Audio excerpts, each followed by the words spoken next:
मार्कंडेय पुराण के अनुसार सूर्य अपने 7 घोड़ों के रथ पर बैठकर पूरे ब्रह्मांड की परिक्रमा करते हैं। इस परिक्रमा के दौरान सूर्य का रथ एक क्षण के लिए भी नहीं रुकता, लेकिन निरंतर चलते रहने से तथा सूर्य की गर्मी से घोड़े प्यास और थकान से व्याकुल होने लगे। घोड़ों की यह दयनीय दशा देखकर सूर्य देव उन्हें विश्राम देने के लिए और उनकी प्यास बुझाने के उद्देश्य से रथ रुकवाने का विचार करते हैं, लेकिन उन्हें अपनी प्रतिज्ञा का स्मरण हो आता है कि वे अपनी इस अनवरत चलने वाली यात्रा में कभी विश्राम नहीं लेंगे। विचार करते हुए सूर्य देव का रथ आगे बढ़ रहा था। तभी सूर्य को एक तालाब के पास 2 खर यानी गधे दिखाई दिए। उनके मन में विचार आया कि जब तक उनके रथ के घोड़े पानी पीकर विश्राम करते हैं, तब तक इन दोनों खरों को रथ में जोतकर आगे की यात्रा जारी रखी जाए। ऐसा विचार कर सूर्य ने अपने सारथी अरुण को उन दोनों खरों को घोड़ों के स्थान पर जोतने की आज्ञा दी। सूर्य के आदेश पर उनके सारथी ने खरों को रथ में जोत दिया। खर अपनी मंद गति से सूर्य के रथ को लेकर परिक्रमा पथ पर आगे बढ़ गए। मंद गति से रथ चलने के कारण सूर्य का तेज भी मंद होने लगा। सूर्य के रथ को खरों द्वारा खींचने के कारण ही इसे खर मास कहा गया है। खर मास साल में 2 बार आता है।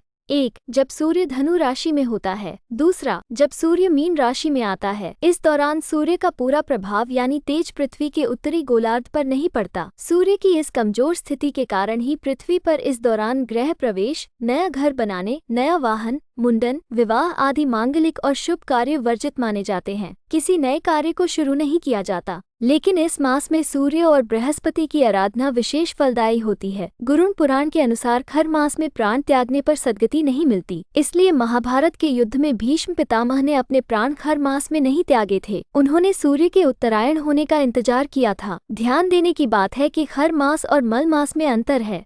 सूर्य के धनु और मीन राशि में आने पर खर मास होता है। ये साल में 2 बार आता है, जबकि मल मास 3 साल में 1 बार आता है। इसे अधिक मास और पुरुषोत्तम मास भी कहा जाता है। असुर हिरण्यकश्यप को वरदान था कि उसकी मृत्यु 12 मासों में से किसी भी मास में नहीं होगी। इसलिए भगवान विष्णु ने उसके वध के लिए मल मास की रचना की।